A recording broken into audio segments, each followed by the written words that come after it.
Our sixth speaker is Merrick Roman, The Power of the Pause. The Power of the Pause, Merrick Roman.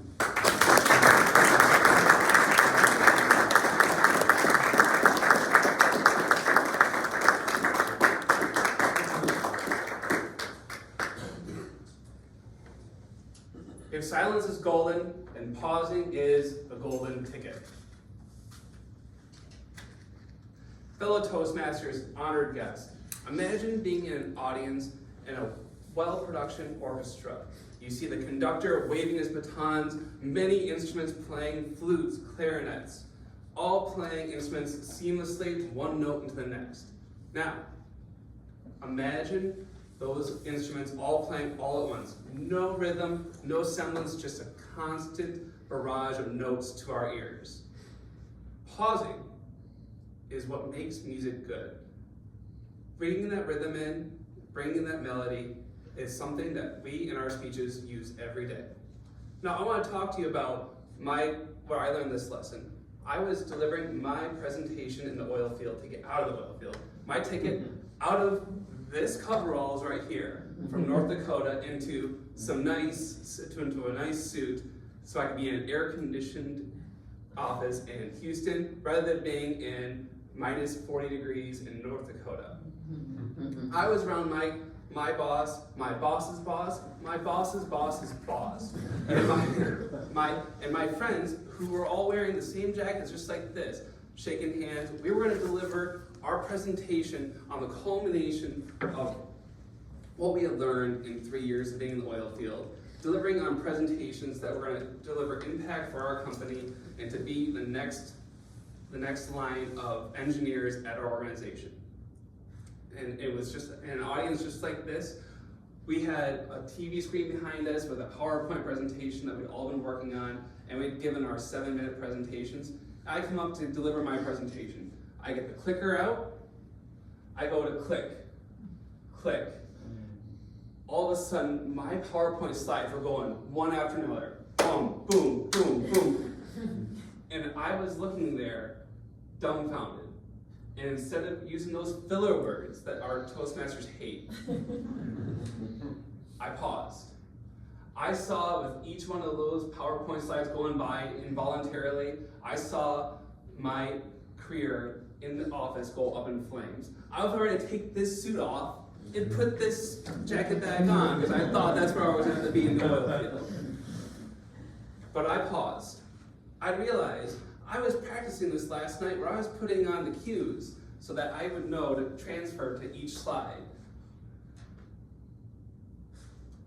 A light bulb went off my head. I said, 1 second.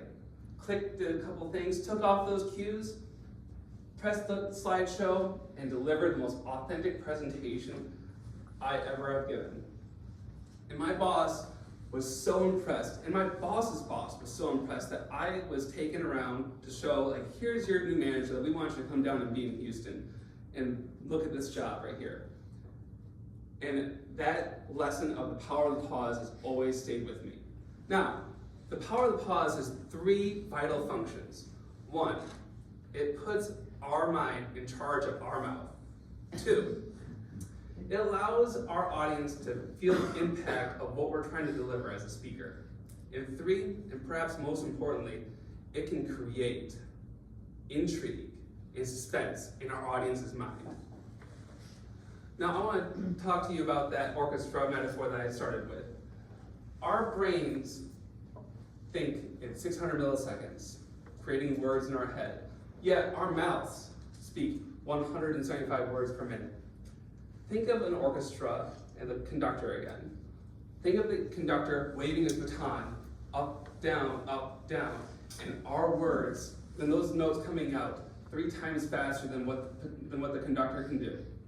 That is the power of the pause, where we can think and put our words out seamlessly. Now, if we didn't do that, Mozart would just become mayhem. Now, I want to talk to you about the power of letting our words have impact and that gap that we have. Going back to our musical metaphor, think of my 2 favorite songs, Led Zeppelin's Stairway to Heaven and Leonard Skinner's Freebirds. Both long songs with great guitar solos that have a crescendo, but they pause. That transition, it could be one beat, it could be two beats, but you are bringing in as a listener that guitar solo that you just heard and how awesome it was. And then next, you get to move on to the next part of that song. Third, I want to demonstrate how the power of the pause can create. Now, think of a number between 1 and 10. That pause that I just gave you, did you think of a number? Were you waiting for me to tell you what to do? Because I didn't tell you what you were going to do with that number. But that pause gave you a number in your head.